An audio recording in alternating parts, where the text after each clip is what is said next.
दोस्तों आज के वीडियो में हम जानेंगे पीटीटी 2024 के द्वारा जो कॉलेज अलॉटमेंट हुआ है वह किस प्रकार से आप देखेंगे कौन सी कॉलेज आपको मिली है। तो pttvmu2024.com पर जैसे आप क्लिक करेंगे तो फर्स्ट में यहाँ क्लिक करते ये नई ओपन विंडो हो जाएगी। तो आप देख रहे हैं यह मूल वेबसाइट है। तो 4 ईयर इंटीग्रेटेड कोर्स के लिए और 2 ईयर कोर्स के लिए दोनों के लिए पीटीटी ने जो कॉलेज का है आपकी जो चॉइस भरी है उसके आधार पर अलॉटमेंट कर दिया गया है। तो सबसे पहले देखते हैं 2 ईयर्स पे जैसे आप क्लिक करोगे यहाँ पे तो ये साइड में जो विंडो के लेफ्ट हैंड में आपको जो दिखेगा इसमें आपके reprint applications, result PTT, reprint payment invoice 5000 जो कि रजिस्ट्रेशन रोल पे की थी, और इसके बाद में रीप्रिंट कॉलेज चॉइस, और जस्ट इसके नीचे आपको मिलेगा। तो आप यहाँ पे प्रिंट अलॉटमेंट लेटर पर क्लिक करके और कौन सी कॉलेज आपको मिली है वो आप यहाँ से देख सकते हैं। इसके लिए सबसे पहले आपको डालना पड़ेगा आपका रोल नंबर। तो जो भी आपका रोल नंबर है वो आपको रोल नंबर यहाँ पर क्लिक करना है। उसके बाद में जो भी आपकी काउंसलिंग आईडी है उस काउंसलिंग आईडी को आप यहाँ पर भर देंगे। उसके पश्चात जो भी आपकी जो डेट ऑफ बर्थ है वो यहाँ पर भरेंगे। जैसे आप डेट ऑफ बर्थ यहाँ पर क्लिक करेंगे और फिर आपको यहाँ पर भरना पड़ेगा, चाहे आप ई मित्र से अगर फीस भर रहे हैं तो ई मित्र, और अगर ऑनलाइन भर रहे हैं तो इस तरीके से ऑनलाइन पर आप क्लिक करके और लॉगिन पर क्लिक करेंगे। तो जैसे आप लॉगिन पर क्लिक करते हैं तो आपका जो कॉलेज है वो आवंटन यहाँ पर आपको दिख जाएगा। तो जैसे ये आपकी कॉलेज जो है आवंटन हुई है वो कॉलेज की स्थिति आप यहाँ से देख सकते हैं। जैसे मान लो ये कॉलेज हुई है। अब आपको करना क्या है, अब आपको अपने अभी तक निम्न सर्टिफिकेट अपलोड नहीं किए हैं। जब तक इन सर्टिफिकेट को अपलोड नहीं कर देते तब तक अलॉटमेंट लेटर प्रिंट नहीं कर सकते। तो सबसे पहले आपको क्या करना है कि यूजी पार्ट फर्स्ट की मार्कशीट, चाहे आप बीए हैं, चाहे आप बीएससी हैं, बीकॉम, जो जिस भी कैटेगरी से, जिस भी फैकल्टी से आप रिलेटेड हैं वहाँ पर उसकी फर्स्ट ईयर की मार्कशीट, सेकेंड ईयर की मार्कशीट और थर्ड ईयर की मार्कशीट, ये तीनों मार्कशीट जो हैं वो आपको अलग अलग पोर्शन में आपको अपलोड करनी है।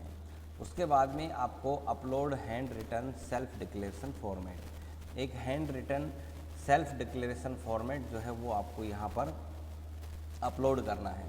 उसके बाद में जो कि आपको हाथ से लिखना है, डिक्लेरेशन इसमें दे रखी है, अपलोड सेल्फी लेटेस्ट फ़ोटो, आप अपनी सेल्फ़ी को मोबाइल से लेकर भी या फिर आपकी लेटेस्ट जो फ़ोटो है उसको अपलोड कर सकते हैं। Upload caste OBC non criminal certificate, तो आपका जो भी कास्ट है उस कास्ट का सर्टिफिकेट यहाँ पर आपको अपलोड करना है। अपलोड डिफेंस सर्टिफिकेट, यदि आप डिफेंस से बिलोंग करते हैं तो डिफेंस का सर्टिफिकेट भी आपको इसमें अपलोड करना है। और यदि मान लो आपके पास में सेल्फ डिक्लेरेशन के लिए नहीं है तो आप यहाँ पर सैंपल पर क्लिक करके, और इस तरह से जब आप क्लिक करेंगे तो ये सेल्फ डिक्लेरेशन का फॉर्मेट आएगा। इस पर आप इसको अपने हाथ से पूरे को लिखना है और लिखने के पश्चात में आपको उसके साइन करना है सादे कागज़ पर लिख करके।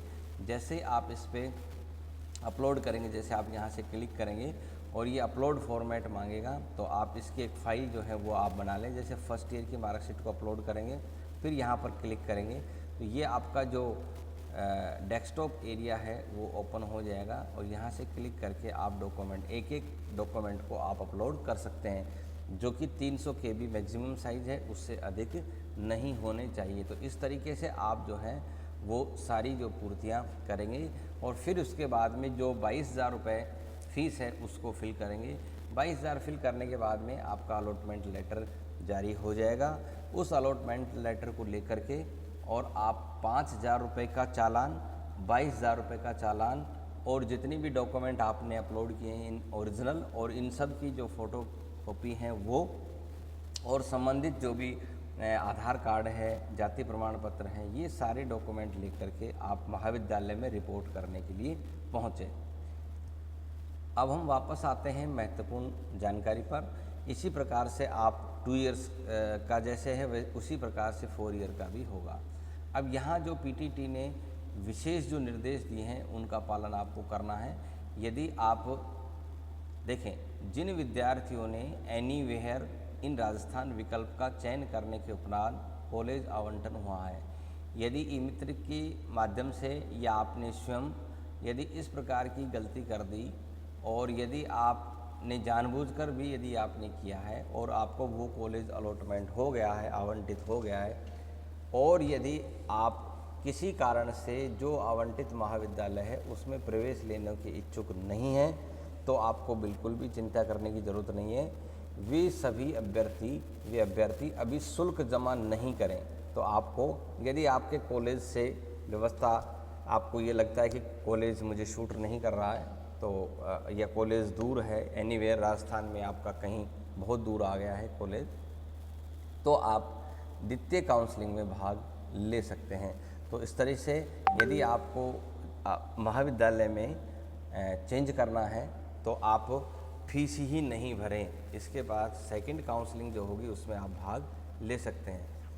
दूसरी महत्वपूर्ण बात यह है कि पीटीटी 2024 काउंसलिंग में अपवर्ड मोमेंट हेतु आवेदन की सुविधा अग्रिम आदेश तक स्थगित रहेगी। अर्थात जब तक कोई नया आदेश नहीं आता तब तक इस योजना के तहत, इस आदेश के तहत अपवर्ड मोमेंट का जो पहले आता था उसको निरस्त कर दिया गया है, स्थगित कर दिया गया है। जब अपवर्ड मोमेंट आएगा तब आप कर सकते हैं। इससे अच्छा ये है कि आप काउंसलिंग के लिए फ़ीस जमा नहीं करें और उसके पश्चात जो सेकंड काउंसलिंग होगी उसमें आप भाग लें और अपनी इच्छित जो महाविद्यालय उसका आवंटन हो जाएगा, तो वहाँ से आप बीएड कर सकते हैं।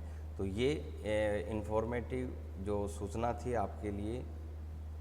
तो अब मैं आशा करता हूँ कि वीडियो आपको जैसा भी लगा हो, यदि अच्छा लगा है तो ज़रूर लाइक करें। इन्फॉर्मेटिव है और आपके लिए कोई भी इन्फॉर्मेशन है वो आपको यहाँ पर मिलेगी।